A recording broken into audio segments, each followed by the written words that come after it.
Ganito ka-proud bilang Pilipino si Jordan Clarkson. Iwinagayway ang bandila ng Pilipinas sa parade ng New York Knicks. Sikat na naman ang Pilipinas sa NBA. Matapos magkampiyon sa pinakamalaking liga ng basketball sa mundo, ay ginanap na ng kupunan ng New York Knicks ang pinakamasayang parte ng kanilang pagiging kampiyon. Para sa kanilang mismong lugar ang opisyal na parade, kung saan ay malilibot na mga ito kasama ang mga fans ng New York. Tulad ng inaasahan ay star-studded ang parada at dinaluhan ng iba't ibang mga kilalang personalidad.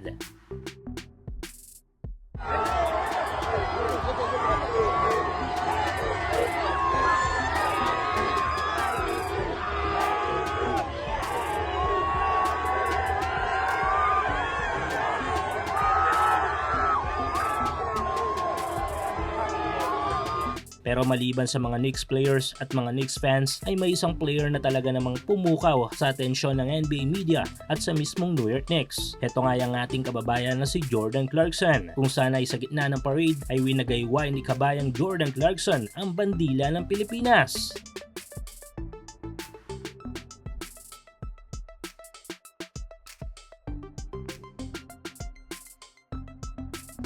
Grabe ito. Sa pinakaunang pagkakataon ay nangyari ito sa NBA Champ Team. Siguro naman ay titigil na ang ilan nating mga kababayan na nagsasabing inaangkin lang natin itong si Clarkson. Maliban kasi sa paglalaro nito sa ating national team at ang larawang ito kung saan ay nakabarong Tagalog si JC at may watawat ng Pilipinas sa kanyang likuran ay heto't proud na proud si kabayan.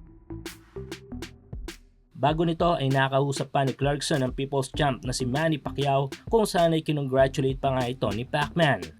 Buddy, JC! Good. Yeah. I'm in LA. Celebrate. Happy for you, bro. Happy for you. Take care. Congrats. Hey man, congrats man. Like, See you at the fight. Grabe sikat ito ang kaibigan ko.